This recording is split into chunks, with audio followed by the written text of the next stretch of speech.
side. See ya then.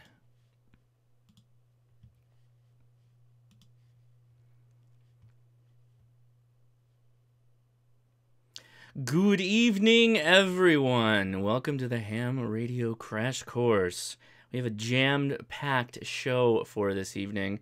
I hope you found time in your busy weekend schedule to maybe hang out for a little bit. That would be sweet. Thank you so much for watching. I appreciate everybody doing so. We, try to have some fun here. So, again, thanks. I got this awesome meme. It's the only one I'm showing today. I think this is hilarious. Somebody made this for me. Your wife, when you installed the hex beam after promising it would look nicer than the G5RV. I saw that and I laughed so hard. So that is awesome. That was the meme. The meme, radio memes pulled off of our Discord chat. If you want to check out our Discord chat, Zach will post it in the chat on the YouTube side. And as always, we will do a live show, talk chat room, voice chat room after the stream. And it's a lot of fun. So make sure you come check that out. Also, we will be doing, again, Q&As again at the end of this episode, this stream. It's going to be a lot of fun because I have a switchboard now. It is going to be sweet. All right, we got tons of people coming into the chat right now. Hey, from Montreal, what's up? Hashtag Hexbeam for life, indeed. Dalton, hello from North Carolina. Is that Set Tex? Is that Southern Texas? What's up? North Carolina. Oh, nice. Hello from Evening Switchboard. Yes, indeed. Wyoming, Wyoming. Man, we got all we've got United States, we've got Canada going. We're gonna get some outsiders coming in. Worldwide appeal. This ham radio does. Aloha from Hawaii. We got Mississippi. Man, we got everybody. That's awesome. Look at that. Very, very cool. All right, let me switch over here. So what's going on, everybody? How was your Black Friday? Hopefully well. I ended up making a Black Friday purchase. Yep, I got the FTM 400, the Yaesu FTM 400. It's already installed in my car. The body's already installed. It's all ready to go. The only problem I'm having is this mount. It's just a single screw. Man, that's not... It would be better if there was like 2 screws or something like that. So I've got to figure out how to make this mount, which goes to the plate and the little bendy arm, connect to this. Man. So yes, I bought an FTM 400, which I'm very excited about. All right, well... This is the Ham Radio Crash Course. Welcome again. We're starting up here talking today about how to live your life in a solar minimum. Everybody says the bands are dead. Things are somewhat quieter than they normally are. There's some complexities on getting on the air and where should you get on the air. So I'm going to talk about that today. But before, as always, we're moving forward with ham radio, meaning we're just trying to put more information in our brain and we're experimenting with it and trying things out and having fun. And every time we do that, we learn a little bit more, we get a little bit better. So that's what we're doing here today.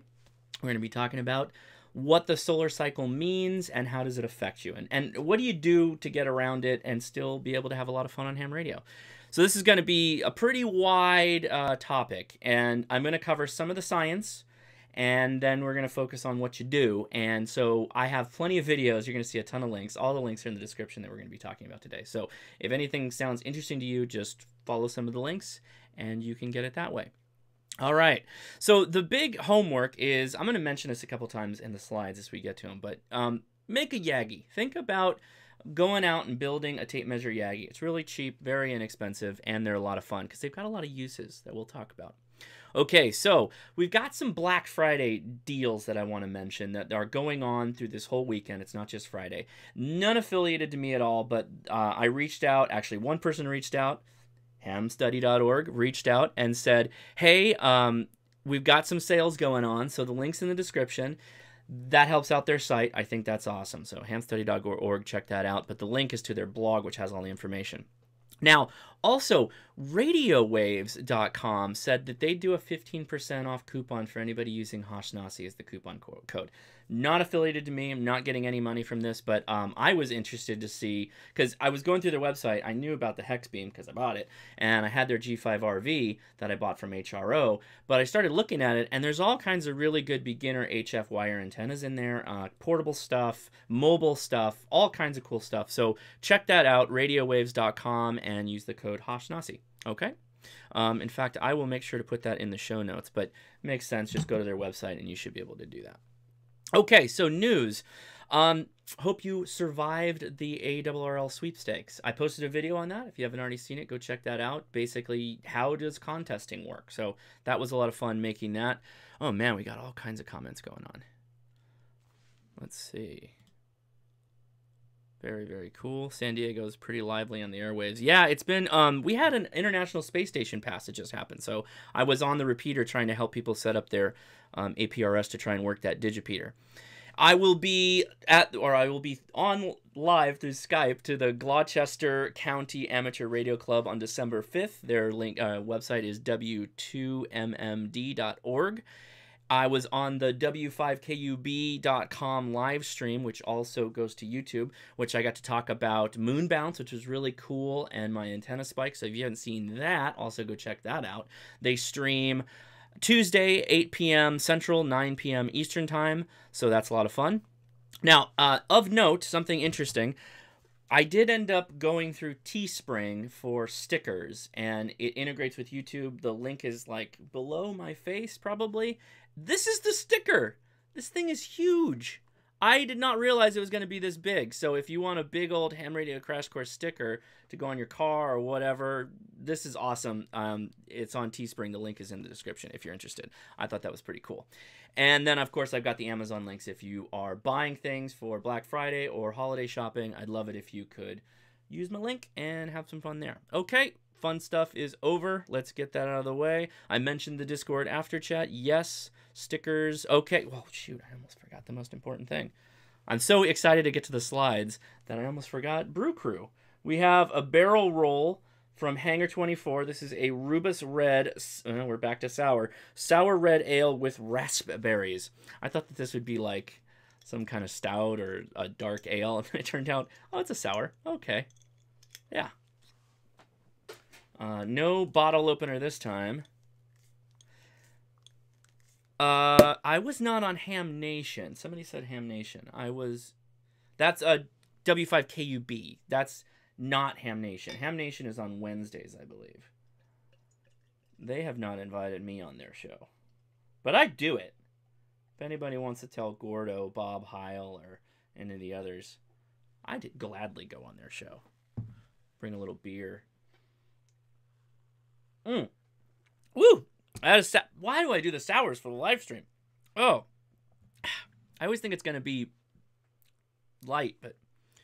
Whew. Do I use Untapped? Yes, I do. I am Hashnasi on Untapped.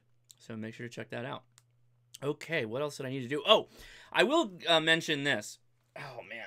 Okay, ARRL Handbook. This is the 2017 one.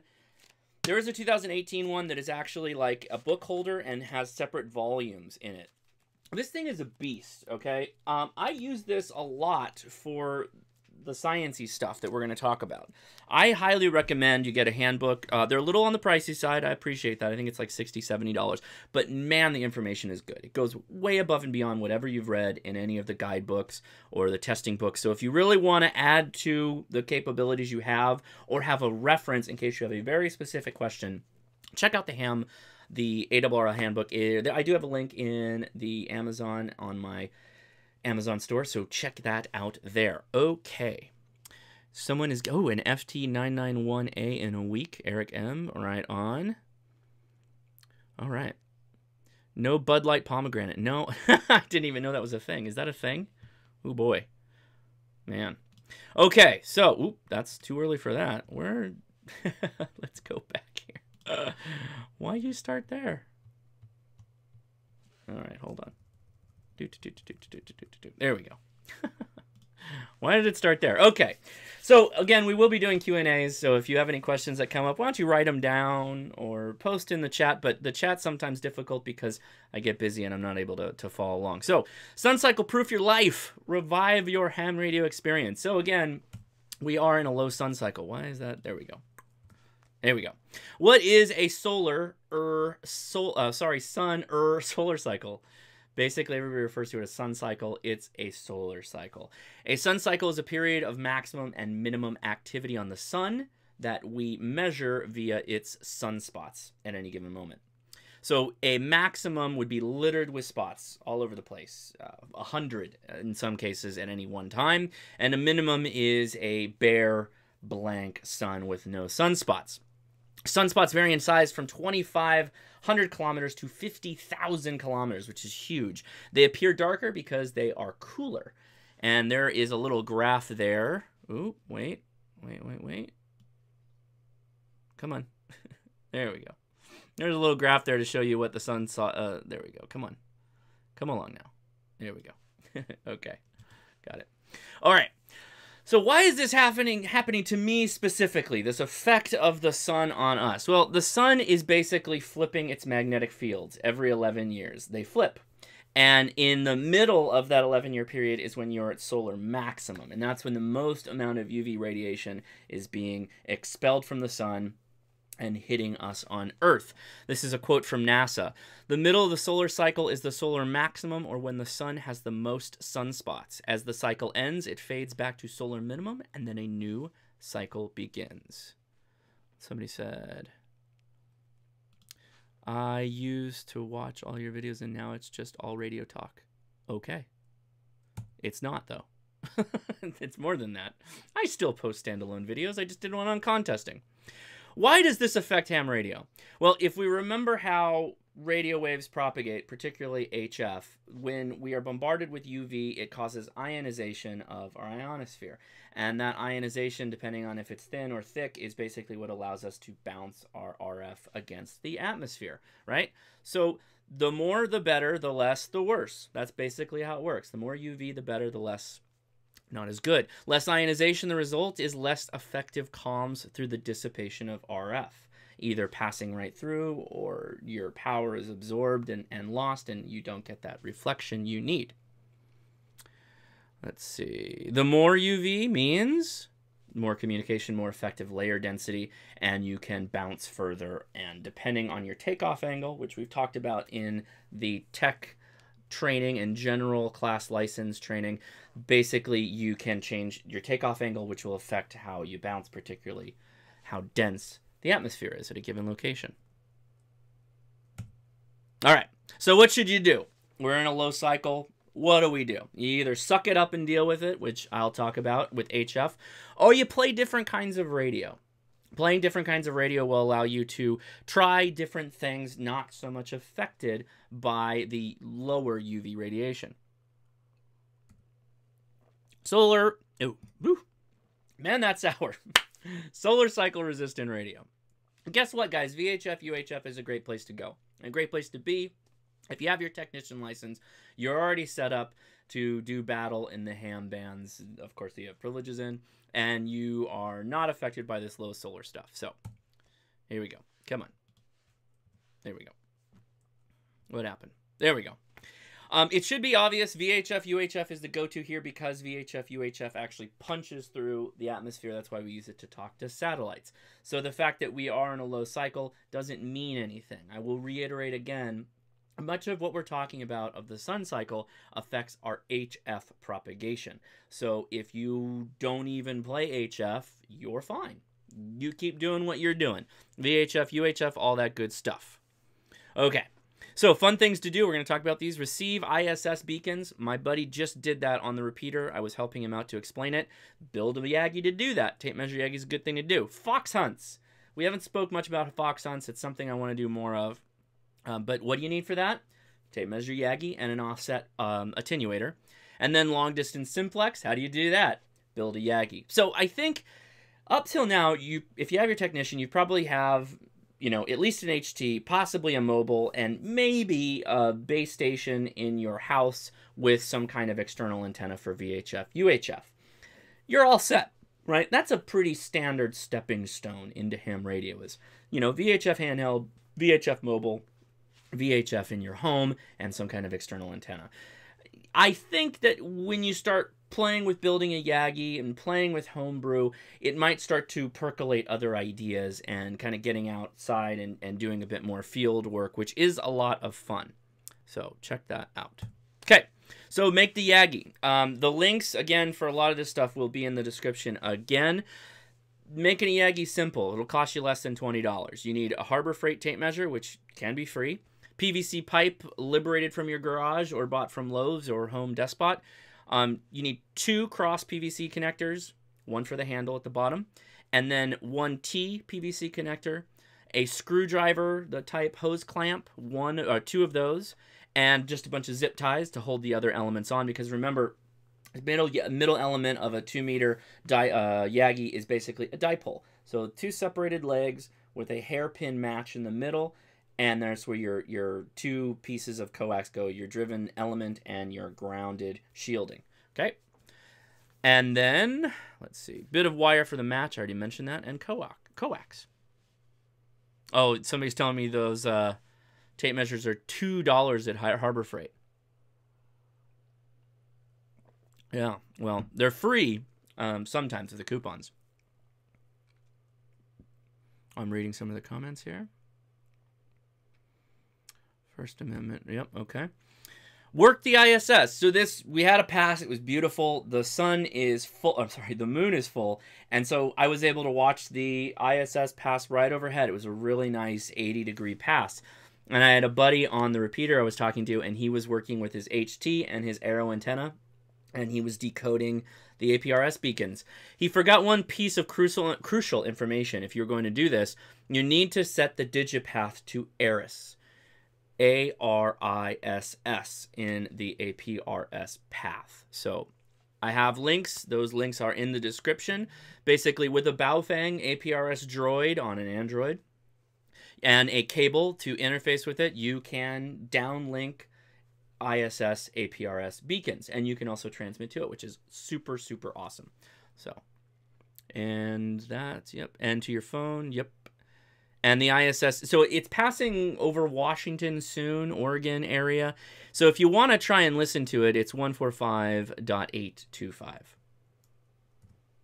Okay, fox hunt. So I've DF'd people before. I've DF'd signals before, but I've never participated in a fox hunt. So you built that Yagi, right? You just worked the ISS, hopefully APRS. And now you're like, well, what else do I do with it? So there are clubs, fox hunt clubs. And I mentioned homingin.com. These guys are where you want to start. They know the most about it. But basically, a fox hunt is a randomly placed beacon of some kind that will transmit squawk out every couple of minutes. And you basically are going to use your beam to find its location where you get the most amount of power coming to you, right? So if it's a directional Yagi, you're going to point at it. Boom, you're going to find where that signal strength is, and you're going to rotate away until it's gone, until you go back and forth until you find the peak, right? So these are all things so far that we've talked about not affected by the low solar cycle, right? So the bands are dead, except VHF, UHF, totally fine. So then you take your bearing on a map, draw a line, go a mile down the road, take another bearing, mile down the road, take another bearing, until you've got intersecting lines. And that should tell you relatively where that fox is. So you start getting closer and closer and closer, getting out and checking every once in a while that you're heading in the right direction until you think you're at that location. And then you use something called an offset attenuator to basically nullify or reduce the receive capability of your HT. And basically what happens is the closer you get to the transmitting signal, your Yagi will function no matter which way you turn it. It'll be powerful. You'll get all kinds of S units, high signal, no matter which way you go. So reducing it, attenuating down that signal, allows you to pick up the directionality of the Yagi again, and you can find the location. There are people who run like races, foot races, doing DFing, and it's a very competitive sport and very physical sport. People actually run around. There's a lot of people who do it with just in their cars, and they've got mobile DFing setups. Very, very cool, very interesting, very unique aspect of ham radio. Very popular. I know here in Southern California there's an Orange County group that does it, and I'm going to have to go check them out. So, yeah, very awesome.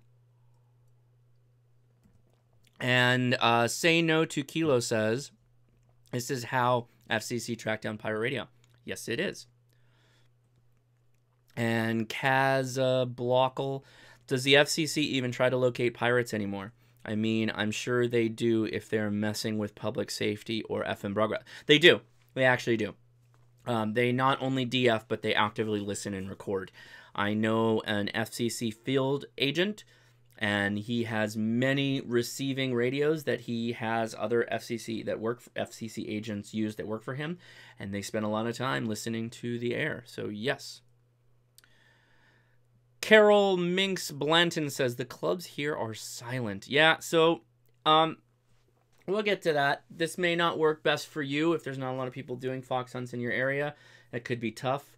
The ISS doesn't care about clubs. It flies overhead and it does what it's doing, so you can still do the ISS stuff. So, okay.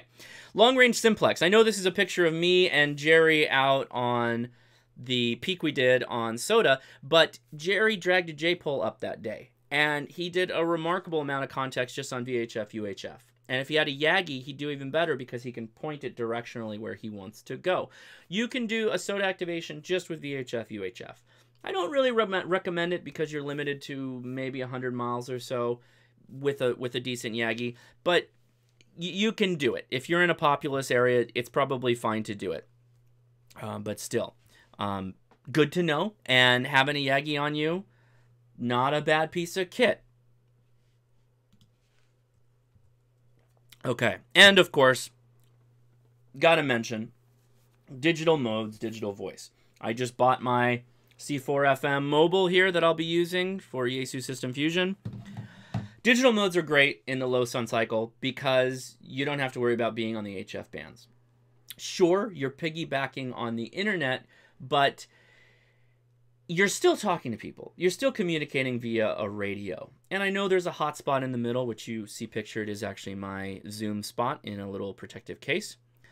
But you can still get all around the world. You can talk to people all over the place. You can hop into different chat rooms and different talk groups, depending on what system you're using, for Japan, America, Europe, anywhere you want. And you can talk, seriously, go on TAC 310 on DMR if you have not really experienced DMR. Actually, maybe that's not the best place to go to.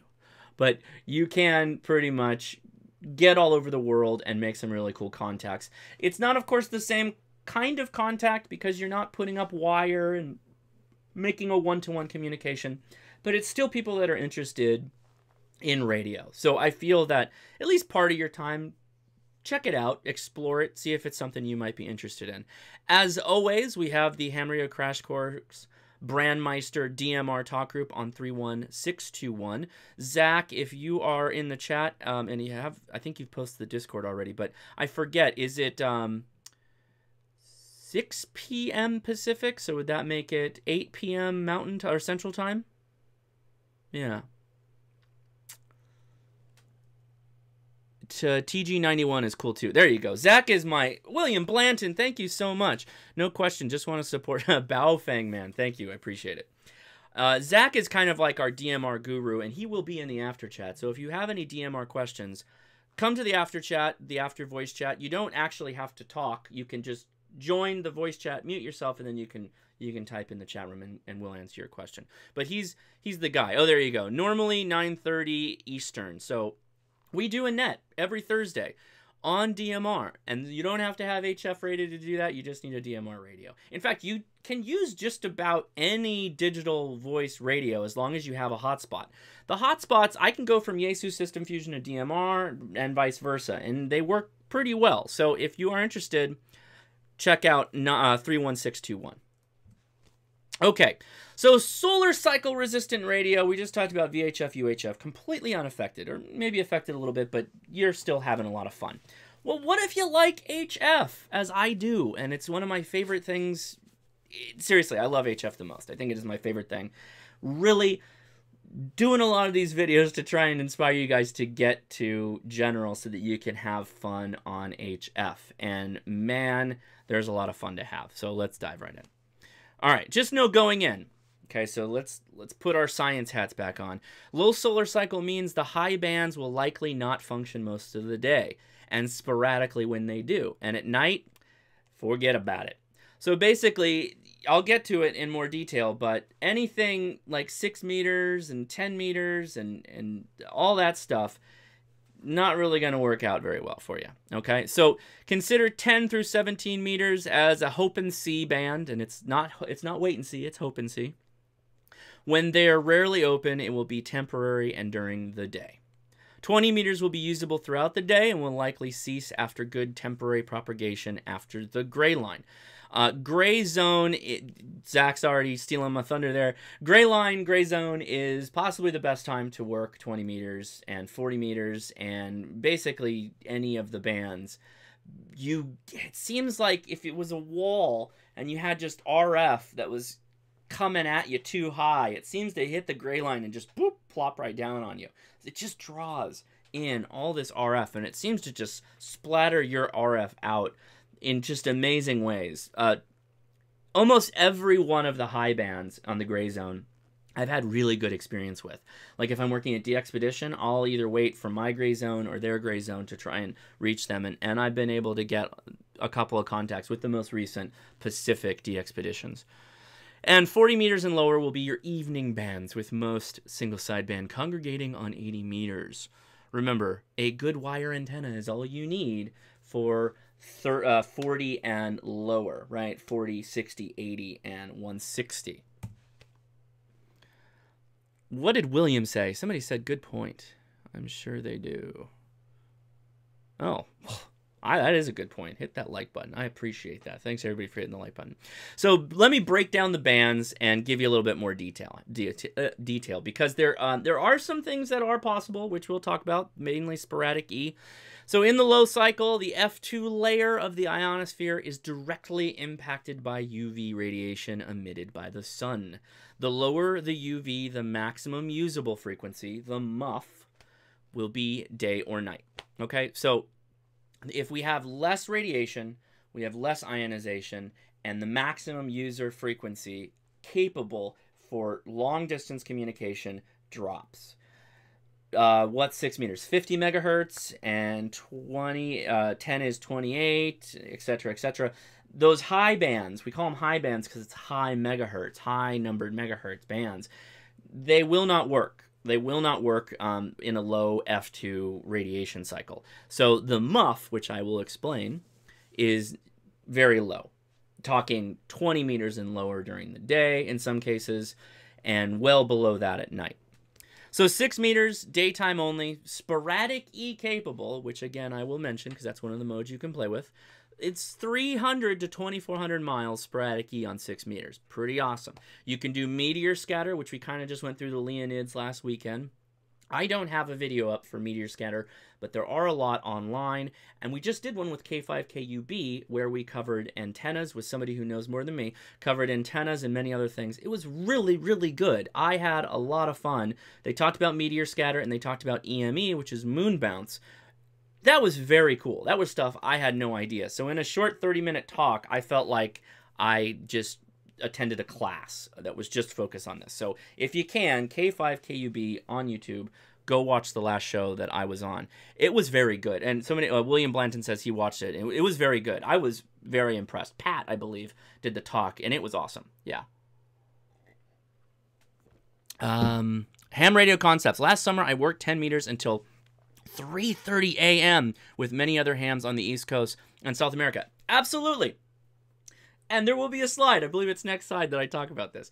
This is statistical and historic evidence. It's not a fact, and this is the only way, and only this way is ever what happens. No, of course not.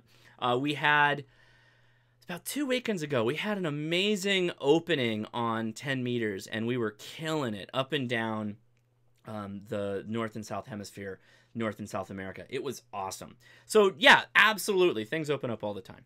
So, 10 meters, closed at night, sporadic E. Same kind of thing. We'll talk about that in a little bit. 12, 15, 17 meters, daytime bands, some DX possible. I worked Ducey and Baker Island on 15 and 17 meters.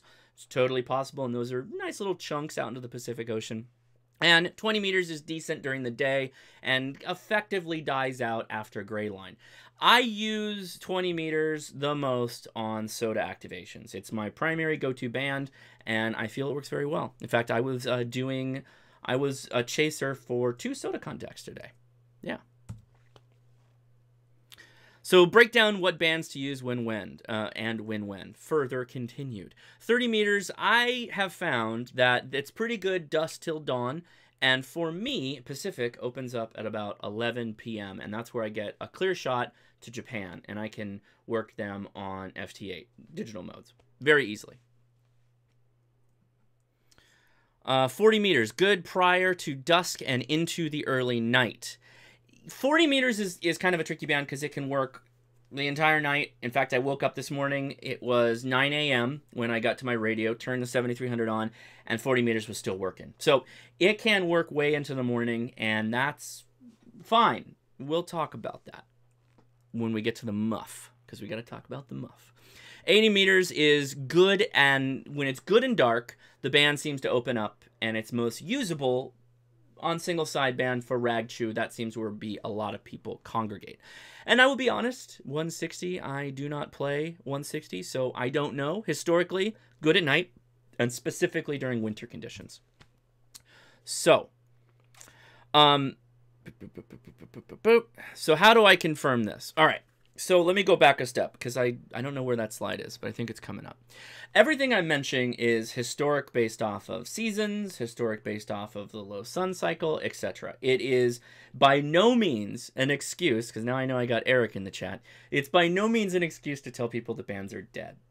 What this is telling you is that, let me go back, right? Look at all the options we have on HF. So you've got 6, 10, 12, 15, 17, 20, 40, 80, and 160. There are so many options, right, available for you to try something.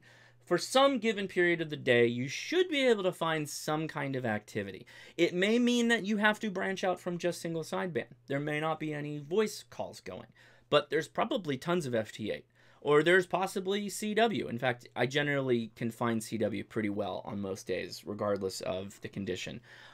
Single sideband can be hit and miss, but generally the point of this is, because we are in the low cycle, we have to be more willing to expand our horizons in which modes and which bands we operate on, right? So that's kind of the point of this. So how do I confirm that I'm getting out? If things are bad, or you can't really, you're not getting calls back, or maybe you're calling CQ a lot on FT8 and you're not getting a response, how do you confirm that you're actually being picked up, or you can be picked up? I use web SDRs for that. Web SDR is a really great website that kind of congregates, what's the word I'm looking for? Can't think of it. That's where you bring your aggregates. It aggregates all these separate SDR websites in one place. They have different antennas, they have different receivers, and it gives it a nice web interface, and you can tune around the bands. What I like to do is I like to find a station maybe that's in Utah, and then Texas, and then Kansas, and then Maryland. There's some that exist, or San Francisco, for example. And I'll point my antenna in that direction, and I'll start close and just start working my way out until I can't hear myself anymore. So you're basically running a QSO with yourself, right? Hop on, call CQ, or say, hey, this is KI6NAZ, I'm just doing a radio check. Of course, make sure the band's not in use. Always say, hey, is this band in use? If it's not, give it a shot, see if you can hear yourself. And that'll give you kind of a peace of mind. Hey, what time of day is this? It's 2 p.m. Okay, I was able to hear myself in Utah or Texas or whatever. That's pretty good on 20. You can go further than that, and again, keep stretching it. You're basically reverse beaconing yourself. Yeah, Bill K3FEF, Bill K3WDR says, I use K3FEF for this. So yeah, reverse beaconing is another thing to do. CW reverse beaconing. Very, very good. If there's people out talking, try to talk to them, though. And they'll give you their location and where you're getting picked up. You will be surprised. So that's the web SDR side. All right, so let's talk about the muff. Brett. Okay, Brett, good work. Thank you for making it to 3 shows. I appreciate it. So when we did the propagation discussion for the general class license, the topic or the term maximum usable frequency came up. And people didn't really understand what that meant. And they wanted me to spend some more time on that. So what you're looking at, the image in particular, is a maximum usable frequency map. And you see the states in yellow with green borders, and then you see these kind of like white wavy lines that are moving along, right? And there's pockets and circles and all that stuff. Well, how you use a MUF chart, and this is just the use. I'm only going to cover the use. You figure out where you are and who you want to make a contact with. So in the case of my example below, if I wanted to reach the eastern part of the country, I would need to be operating below 9 megahertz. And that picture, I believe, was taken in the evening. Those stacked lines, if you look at that map, and it's kind of hard to see, right over the states on the just north of California, there is a 0 and a 9. Those numbers represent the megahertz. And so if that number is in between two of those wavy lines, that means that that whole wavy band is the 9 megahertz band. So if I'm in California and I want to get to Maine, that middle part, if I drew a line and I pick the middle spot, that middle spot, wherever I happen to line up in the stacks, is the MUF that I need to use to try and reach that location. In this case, 9 megahertz. So all you need to do is look up MUF charts, maximum usable frequency maps. There is one online. I don't think I have the link for it. That's my fault. I should put that on there. The maximum usable frequency charts will allow you to basically find the right frequency to try and talk on, right? Get it? MUF, don't go above the MUF. If you stay below it, you can try, but keeping in mind that as the bands degrade or kind of change at night, you won't be able to get necessarily the same distance you'd get on 80 like you would on 10 or 15 or 17 or whatever. But of course, this all depends. So, a note on Sporadic E. So Sporadic E is just like it sounds, a sporadic kind of situation where there are pockets of ionization at the lower level than the F band of the ionosphere that happen usually during summertime, but there are moments throughout the year where Sporadic E happens in which you can make pretty long contacts on 28, 50, and 144 megahertz. So that's 2 meters. Yeah. Basically, what you do, or what you can do, is 6,200 miles is the record on 28 and 50 megahertz, which is pretty good for 6 meters. And you can do about 1,900 miles with 2 meters. And basically, you start at 28 megahertz. And again, this requires people to actually reply to you or some kind of reverse beaconing to figure this out. But if you can hear yourself out, right, and no further than 1,200 miles, you can start to pull in that, okay, I'm not getting the really long contacts that are possible, and it's starting to worsen and worsen and worsen. As 28 megahertz gets worse, 6 meters opens up on 50, and if 50 starts to get worse, then 144 opens up. So you can kind of play back and forth Sporadic E during the summer months to get some more life out of your VHF UHF equipment if you haven't already gone full HF. And since you have band capabilities and privileges on 10 meters and 6 meters, you can play Sporadic E, which is fun. We did it in my club. I don't really have the... Well, I guess I could. I could on 6 meters. Yeah, I guess I could. Yeah. I haven't, but I could. Okay, so F it. I don't care what time of day it is. I don't care what's going on. I'm going to use digital modes. Digital modes are... They don't escape the lack of ionization of the atmosphere because of the reduced radiation, but they work in the noise. And so if there is enough ionization to allow there to be radio noise on a given band, again, 6 meters at night, 10 meters at night, in a low solar cycle, there's not going to be a lot of noise. There's not going to be a lot of things to write on. You're not going to be able to do a lot with it. But if there is something to work with, if there's some portion of the atmosphere that you can work with, digital modes will do really well because your computer is operating well into the noise. Okay? So digital modes in the low time. I'm just going to cover these very quickly. I have so many videos on FT8. I made one on JSA Call and PSK31, but FT8 is, I think, the best for seeing how far your station is getting out because of things like PSK Reporter, which we'll talk about. JSA Call is a wonderful mode. I love the fact that it does relaying of messages, so if you wanted to leapfrog across the country and you're in a low cycle and you want to use 80 meters, or that's the only band that's really open, you can do that, which is awesome. JSA Call is very cool what they're doing out there. And I've heard that the release candidate for WSJTX, the software that runs FT8, is going to have more of a payload to it in its upcoming release, which is very interesting. I'm going to be trying that out very soon. I think FT8 is lots of fun, particularly because I'm typing up newsletters and doing all my emailing and stuff I have to do anyway, and so I find FT8 glorious throughout the day. So I can make contacts, play a little bit of radio while still working. PSK31, straight conversational style or mode, and the problem with PSK31 is it's a manual FT8, if you will, in a lot of cases. People use PSK31 like FT8. They will send out CQ, someone will reply, and they'll spit out a canned message. You are X, S over blah. And they will reply back, you are S over blah. And then that's it.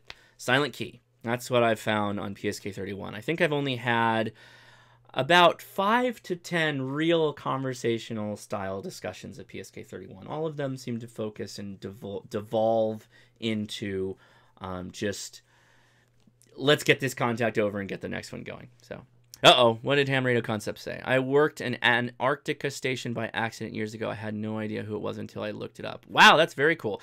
I worked an Antarctica station on FT8, and I looked up the call sign, and the Google reply was, this guy's mostly a scammer that's spoofing his...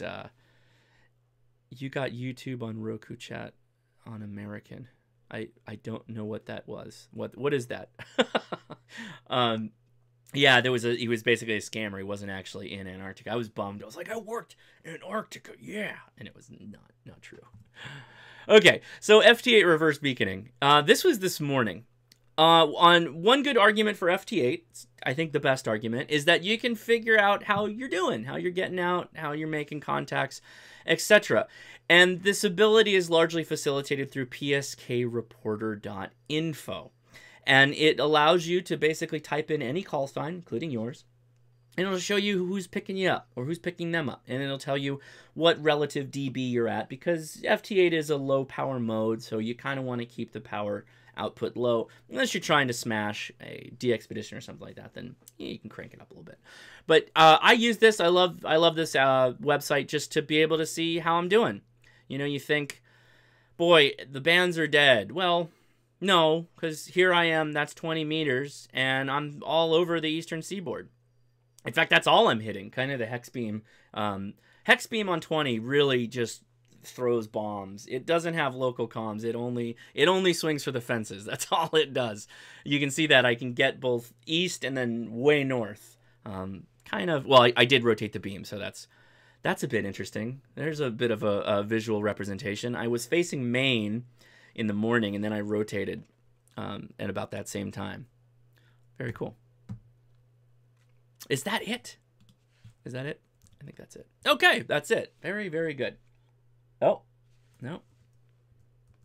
Okay, that's it. Okay. Why does it keep bouncing? Okay, we're good. Okay, so that's basically the slides. The idea, though, hopefully, is this gives you some kind of idea of what else can you do. It's kind of a 4-letter word, the low sun cycle. It's something a lot of people say, and I think it's discouraging people. I think the people that are saying the bands are dead, believe it or not, are still on the bands. They're still trying to make contacts. They're still doing what they probably would normally do. Maybe less, or maybe they use different bands, or maybe they try different modes. But I think the people that are saying it are doing a disservice because it's discouraging other people from getting involved or maybe upgrading their license. And I think that's a bad thing. So hopefully this helps a little bit. And the links are in the description. So as you watch this, you can hop through the links and you can kind of watch my videos that cover these different topics if you want to go into different details. So really, way to look at this one is just, as you're going through it, if something sounded interesting, click the link below. It'll take you to a video that'll teach you more about it. Okay? So, with that said, we have a call-in. So, we now have a call-in number, but you need to use the code. The code is what gives you into the switchboard so that I can add you, pipe you directly into the feed. So, if anybody wants to call, go ahead and call now. I'm taking calls now. Somebody said hex beam versus dipole. Well, a hex beam is going to have directional gain, right? And a dipole is going to be not omnidirectional if it's truly horizontal. You'll get some kind of gain. You get a big donut, right? It's a big vertical donut in space. They just have a different profile. They're three-dimensional space of how they aim and focus the RF is just different. Oh, we got a call. Line muted. Line unmuted. Okay, how do I... Conference unmuted. Okay, are you there? Can you hear me?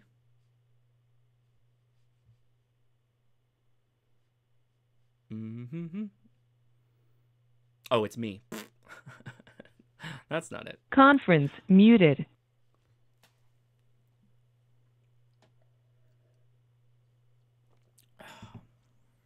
Let me look in the chat while I'm waiting for a call.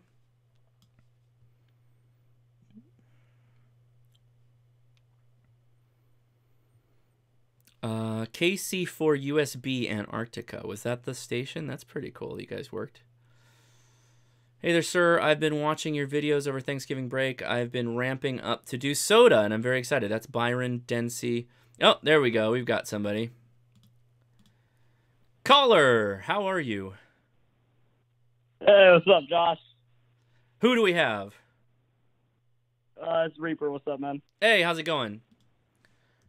How you been this weekend? Called to see if this works. But pretty good, pretty good. I earlier we spoke about the contact to Connecticut, and that actually worked very well. I got a guy on simplex and a guy on a repeater, which is very good. Why don't you walk everybody through what we talked about? Because what was it that you were talking about? All right, so basically here on Long Island we have a beach called Sunken Meadow State Park, or well, that's what it's actually called. Mm-hmm. And by the water, or well, right across the water, is actually the coast of Connecticut. And so I did a contact on UHF and VHF, both of those on the calling frequencies, and I got a couple guys on there. I met a guy that was like directly north of me, mm-hmm. and then I got another one who was on a repeater, and yeah, that was great. Mm-hmm. So that was the most shocking thing ever. So how far was it that you were making the contact? I believe it was 14 to 27 miles. I actually did not check. And the solution was it getting outside, or was it setting up a different antenna? I actually got this new antenna, the one I sent you the link. I'll just pull up my Amazon real quick. Let me just tell you what it is. Mm-hmm. Let me find it in here. The Lewiton mobile radio, 27-inch.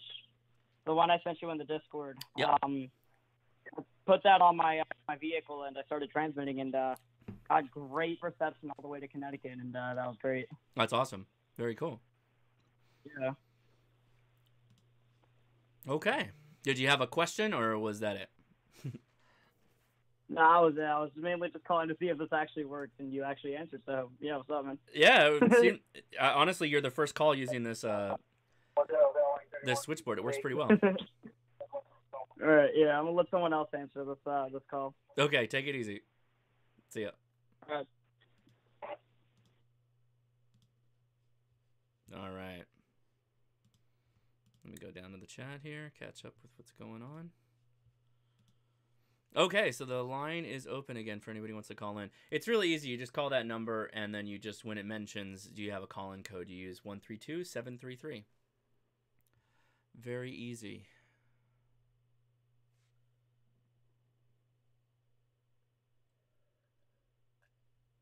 Yeah, Eric in the chat said, the people that say the bands are dead are because they have to work at it to make contacts, and it's not handed to them. That's a good point. Ooh, excuse me. That's sour beer. It's a very good point, and that's probably very true, that there are some people who grew up in different points, or they, quote-unquote, grew up in ham radio, started playing HF at the point where they have the ability to have an easier go at it. Now, it is true that our solar minimum has been pretty bad as far as badness of low radiation. All right, we got another caller. Caller, you're on the air. Are you there? You might have to mute the volume of my video. Hello. Somebody's there. Oh, and multiple people can call it at one time, by the way. It just shows like a big list to me. Okay, caller, I'm going to put you on hold, and then I'll come back to you. Good. Hamstudy.org is a good tool. Kazel Block said that. BMXer Dawn said, I just bought an IC 7300. What kind of portable antenna would you recommend? Portable 7300? I ran 10 hours of field day with the MFJ Big Ears. Seems like a fine antenna. The Buddy Stick would be a comparable portable antenna, or the Buddy Pole, which is quote-unquote dipole, right? That would be a fine portable, because you're probably gonna, you got the 100 watts, and it's kind of big, so you're probably not backpacking, so you probably want something you can set up that's a little bit firmer, right? Okay, it was truly early this morning. Oh, excuse me, man, that sour beer. Gotta watch out for that. Oh, Colorado Ham bought a t-shirt. That's very nice of you. Thank you so much.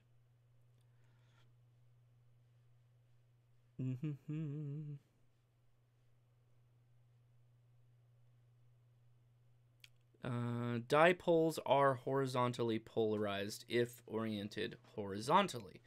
If you orient them as an inverted V, for instance, they will basically behave like an omnidirectional.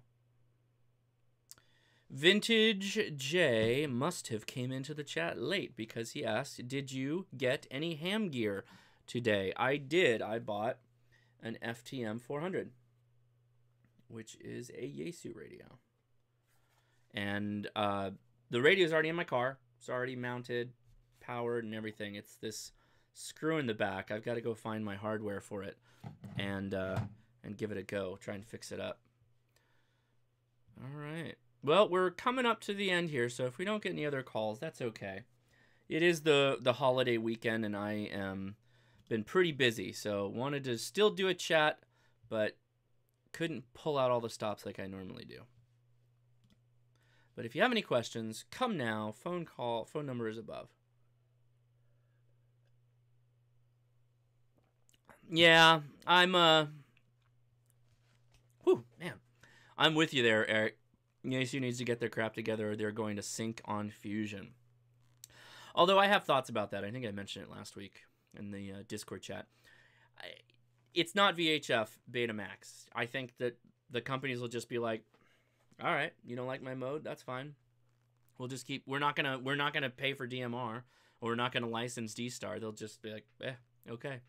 Something's gonna have to really change for them to want to pull in DMR. I think, but who knows? I could be wrong. And we have a caller. Caller, you are live. Hello. Yes. Can you hear me? Josh. Is this Eric? It is Eric. I can't let you sit here with no calls, brother. I got to be a caller. It's understandable. It's a busy weekend. How you been? Well, how was your Thanksgiving? Well, I deep fried a turkey. It went spectacular. Woke up with a massive migraine Thursday. Was going to go jet skiing, but that didn't happen. So, yeah, it was an awesome time. How about yours? So far, it's been pretty quiet. We normally host like 30 people every year, but we've been doing that for like 4 years. So we didn't do it this year. We went to my mom's instead. And it was nice not having to cook. I normally do a smoked turkey, so it takes me like 12 plus hours to smoke the thing. It was nice not having to do that. It was very nice. But what, did you get anything for Black Friday? No, man, I don't participate in that. I got a couple things here already. Radio-wise, I mean, I didn't go shopping Black Friday at all. I don't. That's kind of what I meant. I got a couple things, new stuff, but I haven't even opened the boxes yet. But you know, no Black Friday stuff. Don't need it. No, I mean like ham radio Black Friday. Was there anything that was jumped Yeah, out to you that's as a what I'm good saying. deal? I got a couple things here. I just don't. I didn't really get them Black Friday, and there's really nothing that I need. I mean, I got enough stuff here, you know. Copy. I need more time to play with it, you know. Right on, right on. Very cool. So where's Bob tonight, man? I don't know. Maybe he hasn't clicked the little bell next to the subscribe button. I think Bob's got, you know, some things going on and he doesn't want to participate. But that's okay. Because I will be your dedicated watcher to your live call-ins here. And Zach, you know what? Something about Zach. Tell me about Zach in the chat. I'm curious. He knows a lot about me. He bought the hotspot from you. He lives in Florida. That's Zach in Palm Bay. Yeah. Right. Gotcha. Okay, I was gonna say he knows quite a bit about me. Yeah, I think he's he's almost your neighbor.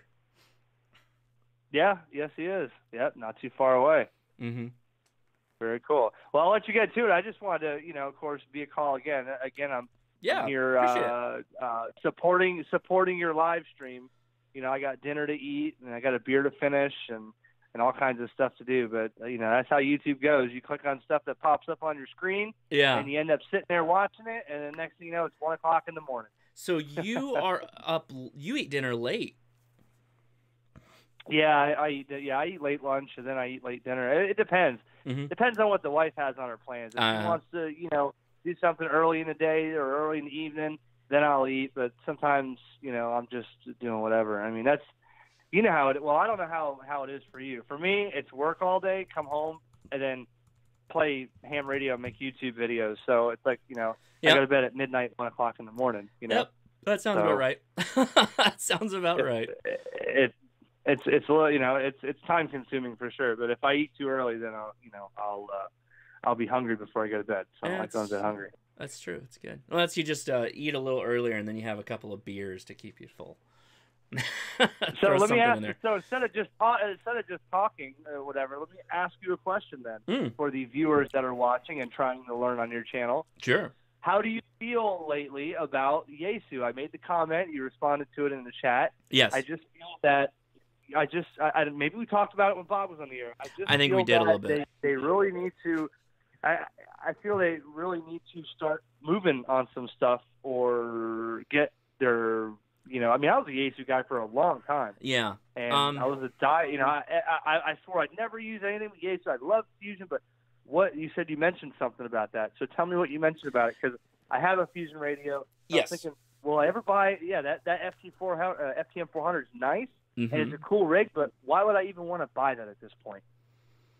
Well, for that one, you'd buy it because you wanted to do APRS and Yaesu System Fusion. If you didn't want that, it's a nice dual channel analog digital radio. It's got a nice screen. Of course, it's not on because it's disconnected, but that screen's nice and pretty and big. I think a lot of times, a lot of the mobiles are kind of on an even footing. But I think ICOM, if they do anything like they've done on the HF side and bring it into mobiles and HTs, they're going to run away with it. I don't think they have any of that laid out yet on the mobile side, but I know that what's the new VHF UHF base station that they just came out with? That thing's amazing looking. 9700. Yeah. So, I mean, if they start moving that direction and starting taking that 7300 look and start applying it across the board, I think everybody's going to be in trouble, not just Yaesu. But I'm with you. I like System Fusion. I like the wires experience, particularly like on the FT2DR. the ability to just type in, search all, and just be able to go through in there and pick whatever room you want to talk on is lots of fun. I think that's a better way than DMR for me, but it doesn't have the same user base as DMR. What specifically? And are you active on DMR? No. No, I don't get on DMR anymore either. Other than our talk group. I get on the HRCC talk group. Yeah, we have a talk group locally for the Treasure Coast, and they get on there. I just don't participate in DMR. I think my philosophy on DMR is there's way too many manufacturers of equipment. There's way too many kinds of homebrew repeaters and homebrew interfaces and too many radios. I can name 15 different manufacturers of DMR radios. Yeah. And it just seems that unless you get on there and everybody's on the same page, it's a disaster because you got timeouts, you got conversations that disappear, you get conversations that appear out of nowhere, you got people that can't hear other people. It's just a mess, and people tell me a lot that they hear the same thing. Now, there's a couple people that say I'm wrong, and maybe they're on a very, meek talk group that's not busy. Myself, I feel that every time I get on there, I start a conversation, and it never gets finished. But when DMR came out, and I got on DMR about 4 years ago, about 4 or 5 years ago, I had a radio that first came out. It was a Tier 1 radio, but I got on that radio, and everybody was on Hytera and Motorola, and the system was flawless. Look on the line now. Yeah. Everybody's selling their Motorola radios to pocket the extra 300, and they're spending $70 for a DMR handheld from China, which I have no problem with Chinese handhelds. You've seen a lot of them. I have too. Yep. But when there's so many different manufacturers, I think we're out of time. Where there's no, on ICOM or on D-Star, you got 5 different types of radio. On Fusion, you got 5 different types of radio. DMR, you never know what that person's on. So that's true. I do get some weird... signal reports can be so iffy because you just don't know how they're hitting you to begin with. It could be their connection to a repeater. It could be their connection to a hotspot. It could just be kind of a janky DMR radio. Like that Baofeng radio is kind of a little bit janky. It's got that weird squelch tail. TAC 310 can be a mess when you hop onto it. If you're on a hotspot, you can never get off of it because everybody quick keys, everybody's talking fast, talking over each other. Or my favorite is when you have multiple hotspots that are in relative close proximity to each other, so they start just echoing and you just get this repeat. Have you ever heard that before, where it's 5 seconds of text that just repeats over and over again? Yep. Yeah, that... I of course, it's like anything. There are people that are using it effectively, and they're talking around the world, which is awesome. I was talking to Yesu's sister. I was on Fusion, and I was talking to a dude in Japan, and all we talked about the whole time was Japanese drift cars, and that was awesome. And we spent half an hour just chatting on that. And we had people come in, and they talked a little bit. It was it almost felt like an HF kind of round robin rag shoot type of thing, without any of the stuff that you might find on some of the DMR talk groups. With that said, our talk group is great. The Fusion platform works fine, and the D-Star platform is flawless as far as I'm concerned. But yeah, for the viewers out there that are listening to me jabber, I just want to recommend one thing, and it's something that's become a very big problem. You have to leave enough break in between contacts. There's people out there, it's called tailgating. And as soon as they let go of the button, they got to be right on that button responding. Yep. And when you do that, think about it, you're keying up 40, 50 repeaters sometimes.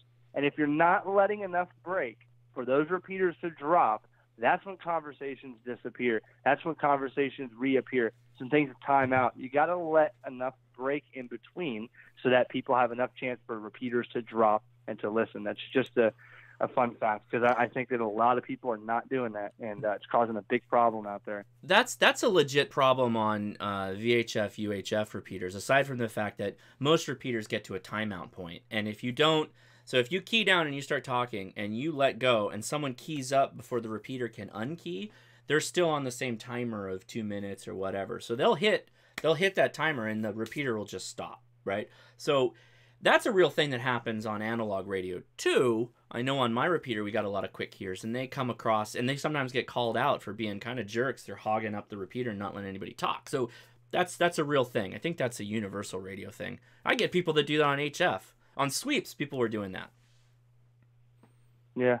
Yeah. Well, the HF's different though. I mean, you could jump. I mean, that's how a pileup is functioned. You know, you got to be right on that key, man. You know, the first letter that comes out, that's the guy that's listening. You know, but on digital, it's a different story. No, I mean, you were working sweeps. I'm talking about the guy who, you know, the big stations calling CQ. Someone replies and he says, "Give me the K5 station. K5 station, go ahead." And then somebody that's not the K5 station just keeps calling and calling and calling, and he has to stay like, "No." Oh yeah, I ignore people. I ignore people like that. Yeah. Well, yeah, but if you're trying to get that big station, you kind of have to get in line and, you know, wait until you get served. You can't just keep slamming over and over again.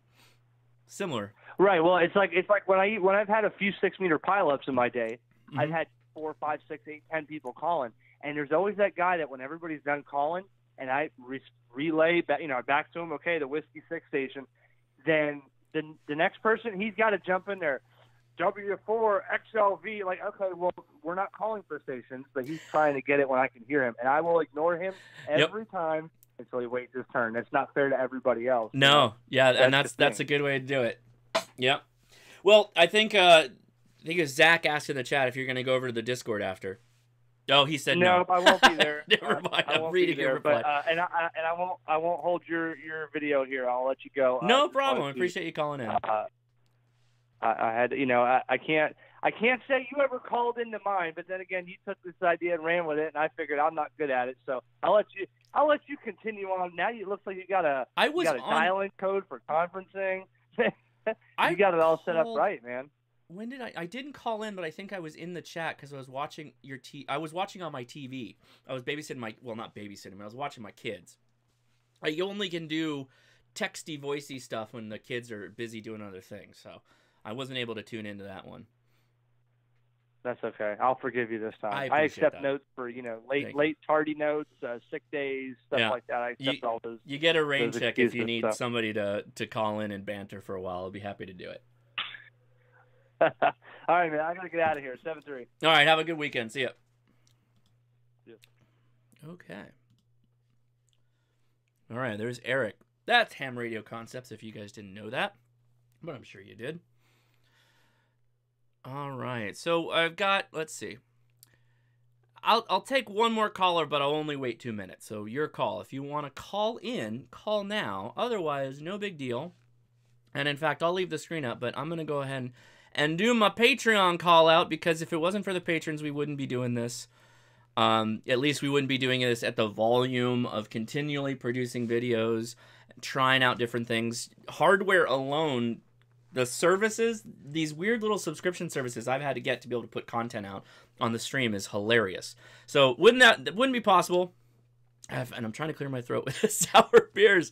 If it wasn't for Michael Nieswender, Chris Ebert, Kerry Blackwell, Jason Siebert, David Dansero, who I think I saw was in the chat. That's awesome. No, that's Dennis Dunderdale, who's coming up. Danny Miller, Franklin Lewis, Brad Snyder, Ben Kellum, Dean Johnson, Kenneth Miyamoto, Andy, Michael Baxter, Colorado Ham, who I think I saw earlier, Devin Hedge, Gareth Broadhead, there's Dennis Dunderdale, thank you for your support, Anthony, Justin Blackburn, Garrett Larson, No Name, the infamous No Name, Dennis Mickelson, George Gaiini, Jason Brown, Richard Dragon, KG6WFR, Mark Chase, Corwin Crandall, Ron Thorson, Jay English, one of our new patrons, and the Brew Crew, and all the rest of the patrons. Patreon is $1, and you get a newsletter, and that's how it starts. So if you're interested in that, check out the link in the description. Yeah. So I will take that as people are good with the call-ins. I understand this is a busy weekend, so I appreciate everybody coming out, and it means a lot to me. I had a lot of fun. If you have any questions... Oh, yeah, thank you, Carrie. Last week's was awesome.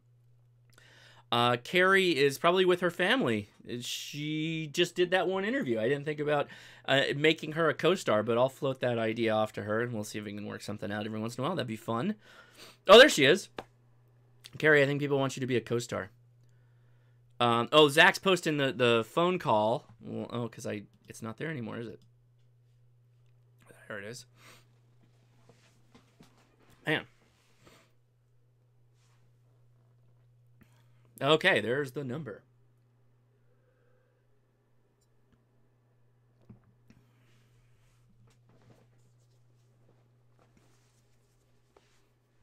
That sour beer, man.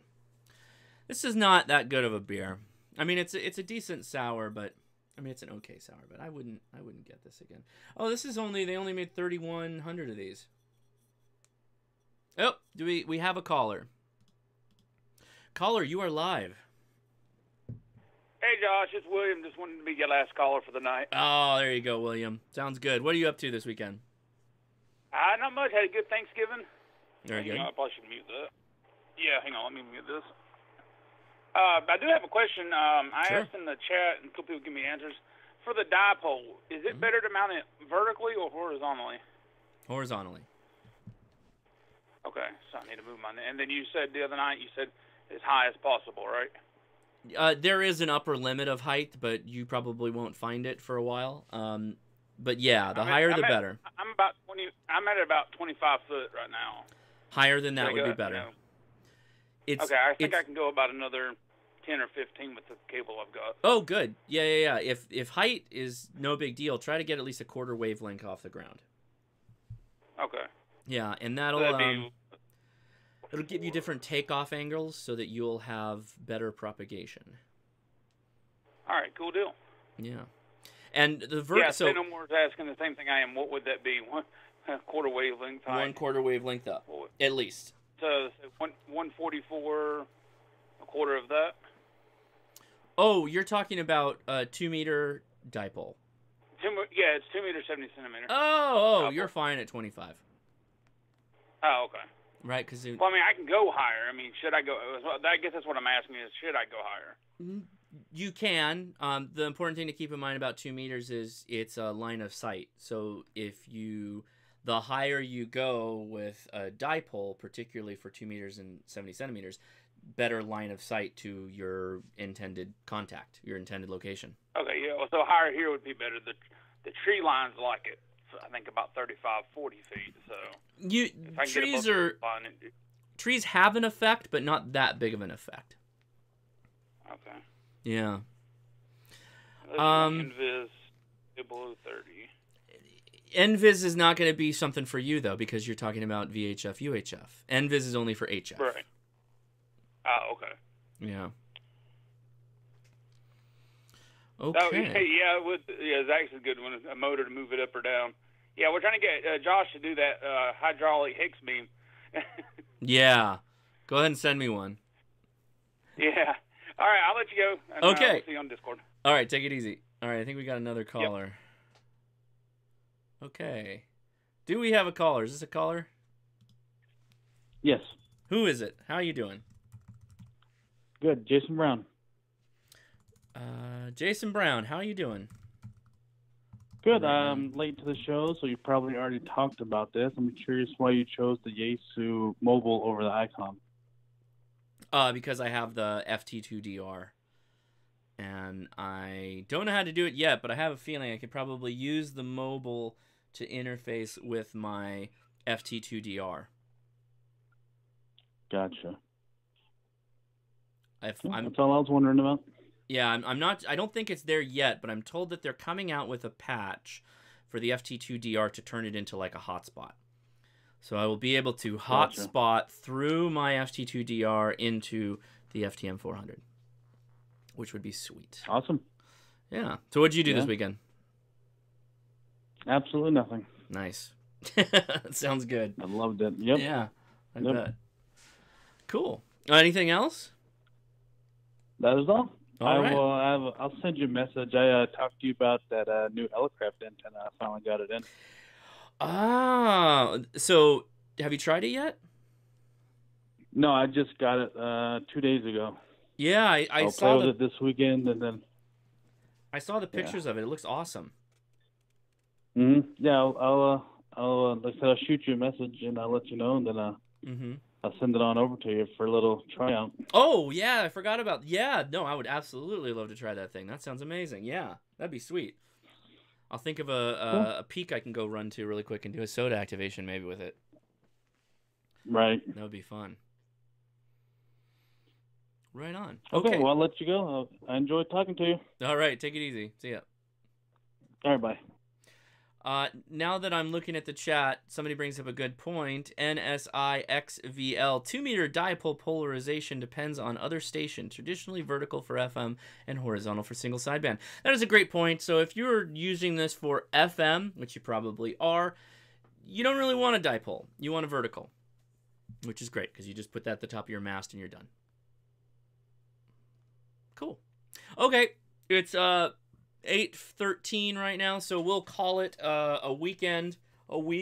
Thanks so much for watching the Ham Radio Crash Course.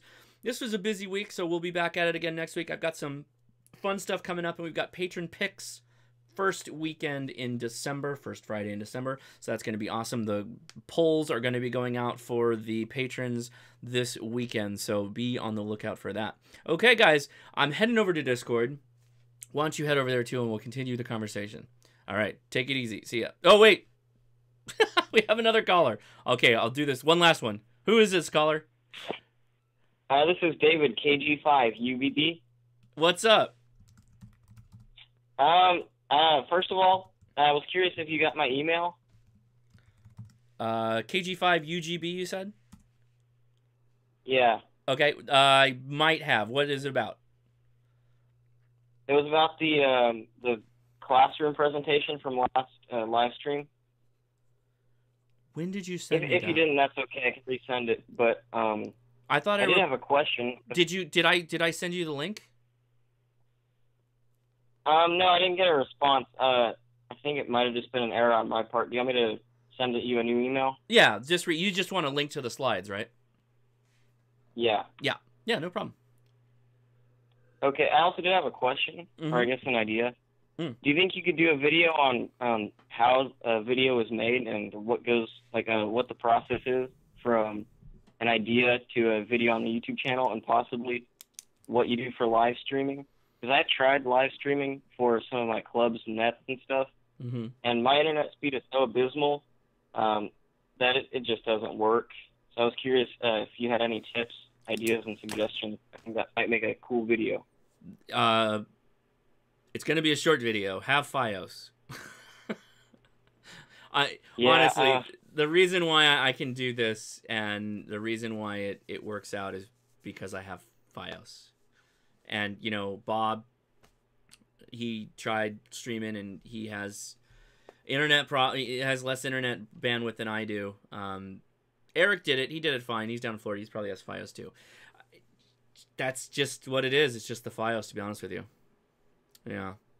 I can. Yeah, that's tough because you can't really do much with that because you get stuck with satellite or something like that. No, I have so there's the box, right? For the neighborhood, it's fiber, but then to our house, it's an old, crappy phone line that's just way too expensive to replace. So I get 11 megabits per second download and 1 megabit per second upload. Yeah. So that's 1/75 of what I do. Yeah. But so if you ever think about doing a video like that, that'd be great. I think it'd be neat to see. Okay, let me think about it, because those are kind of boring. I've seen so many people make how to be a vlogger, how to make a video on YouTube, and I always find them kind of boring. Unless you really get into the nitty-gritty how-to of oh, I'm running Final Cut Pro, and this is how you do blah, blah, blah. That's such a small niche. People really don't care about that. That's the problem with a lot of those videos. That makes sense. They quickly turn into something that only really interests a small percentage of people. Okay. Yeah, that does make sense. In case I think of something. Okay. Well, just trying to throw out the idea. Yeah. Well, I'll write it down and I'll think about it, but I've found that they're generally kind of boring, just to be completely honest with you. But well, that's InstaStream would work for showing off your... Yeah. Okay, I'm going to end it right now, though, but send me that email, because I guess I did forget, so that's my fault. I thought I replied to you with the link to the slides. But, yeah, if anybody wants my slides, just send me an email at hoshnasi@gmail.com, and I'll provide a link to you. Okay, that'll do it. Take it easy. See you at 7-3. Okay, that'll do it. We're going to go over to Discord now. Take it easy, guys. Thanks so much for watching. Hit the subscribe and the little bell so that you get the notification for next week, because next week's going to be pretty awesome. Okay, take